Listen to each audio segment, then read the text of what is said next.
This video presentation has been classified by the ABC as M. It contains material that is not recommended for persons under 15 years.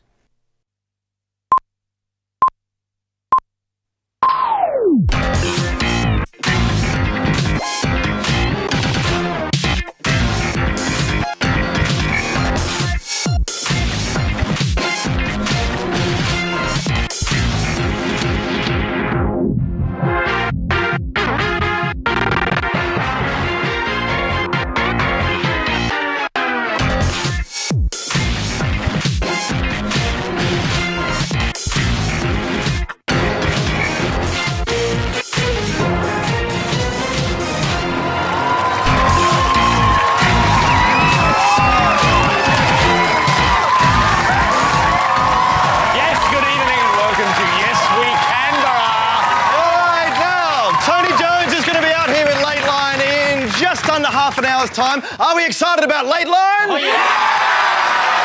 And I think, if anything, the Late Line lovers got bigger than last week. Big round of applause, too, for the Silver Foxy ladies. Although, Chris, we have a bit of a dissenter here. Look at this shirt. I prefer Lee Sales. Ooh. Look at this. Hang on. Oh, it is. No, Tony's Wednesday. You're only allowed in here on Mondays, Tuesdays and Fridays. Get out. All right, are we ready to do this? Let's get into this week's campaign roundup. Yes,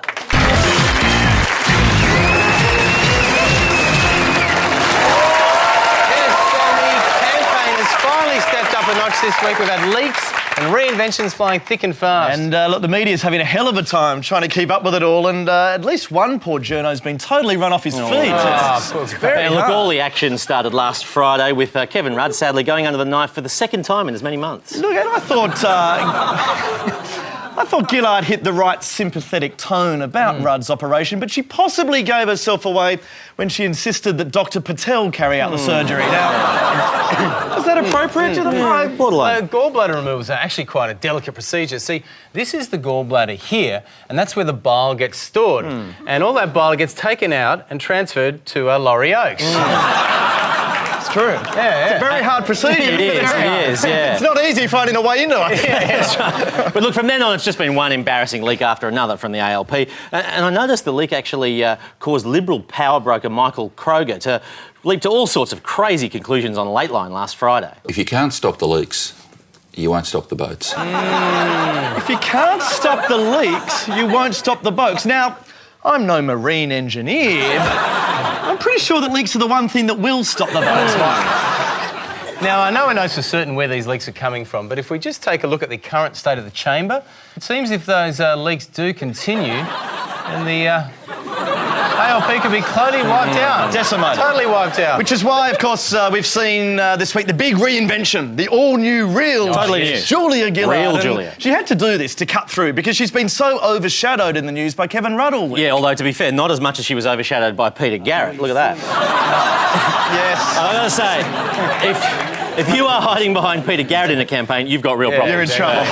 And it seems the new real Julia wants to move forward from the moving forward slogan. So now it's all about backtracking on Rudd's plans for a big Australia. A sustainable Australia, not a big Australia. A sustainable Australia, not a big Australia. Not a big Australia, but a sustainable Australia. It's hard to pick the subtext, but I think sustainable is the new buzzword. Sustainable is good, big is bad. It's out. Oh, she's anti-big. Hates anything that's big, and not just population, mind you. Even here at the ABC, she's insisting that play school's Big Ted now be Sustainable Ted. Yeah, I got to say that the tourists heading to the big pineapple in Queensland have been a little bit underwhelmed to find the new sustainable pineapple up there. Oh, look. It's just not the same. It doesn't look sustainable, no. It's happening in television as well, actually. I was watching Sex and the City last night. It was one of my favourite shows. Look at this. They've changed characters. Mr. Sustainable now. The coalition, meanwhile, is still sticking with their slogan, stand up for real action. Now, not all the Libs, though, are practising what they preach. I mean, take the Lib MP Jason Wood. Now, as far as I can tell, this guy's not standing up at all. Where is he? policy-wise this week, Gillard launched her disabilities policy, and at the launch she had one of those sign language experts, beside her signing the speech.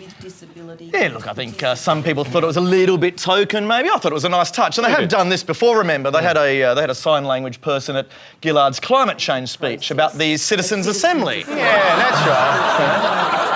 And I'm pretty sure, actually, when she did the Cash for Clunkers policy, there was someone there as well. Yeah. Look, I must admit, I'm a big fan of the Cash for Clunkers policy. It's good policy. $2,000 a pop for taking your old bombs off the road, and it's a great idea. And there's one person, I reckon, who's got more clunkers on their hands right now than anyone else.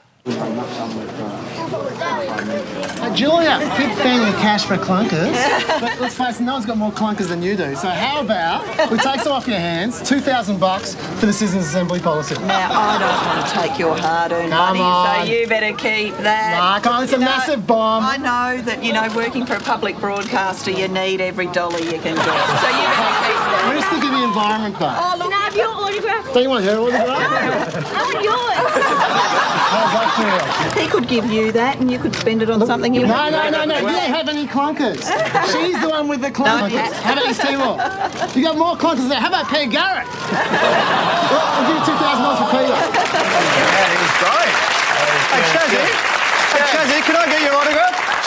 Join the queue, right? Look, what I was trying to say is that, hey, I got it. Fine. Now, I filmed that on a Sunday, right? But the thing was, that was the old Julia. Then what happened on Monday was the real Julia. So I thought I should pay her another visit.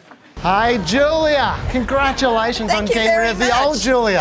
She's the biggest clunker of all. Now you've really earned your $2,000. Oh, now. Come on. I didn't want to take your money, so I don't think That was your line yesterday. That was the old Julia. The new real Julia would take the money. Well, we need to do something we didn't do yesterday. We'll have to do the campaign hug. What about that? Campaign hug. That's there really... we go. No, you keep your money. Can you at least drop the old Julia at the tip?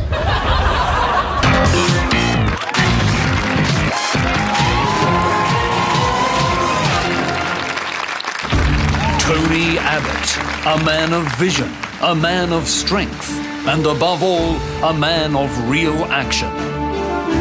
A typical day begins for Tony at 5 a.m. Then it's straight down to business, meeting with his shadow cabinet at 9 o'clock. Our job is to save Australia. Followed by a security briefing mid-morning, then some high-level talks with captains of industry and lobby groups. Before attending a power lunch with business leaders in the city. Malcolm's probably said worse about me. His afternoons might include a visit to a regional hospital, a doorstop with the press, and finally a consultative meeting with senior leaders of the church. Tony Abbott, a man who's fit.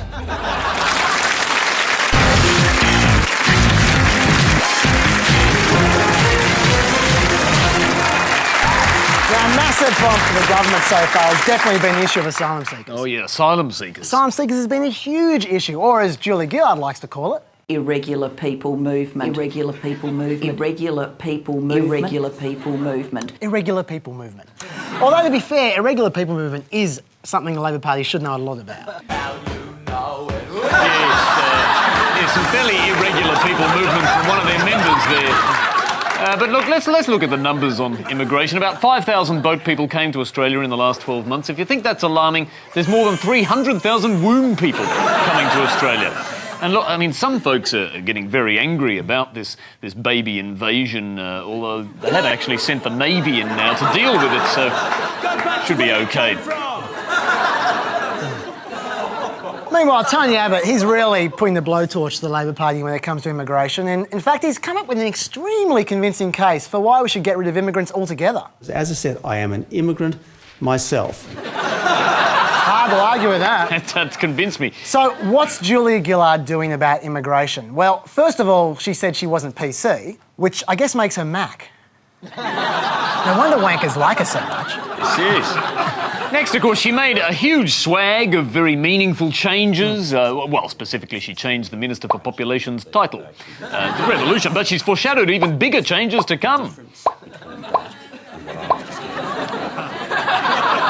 And finally, Gillard announced the East Timor solution. Now, this is a solution that will work beautifully for everyone, except East Timor. Yeah, but that's okay because the politicians, they don't care what the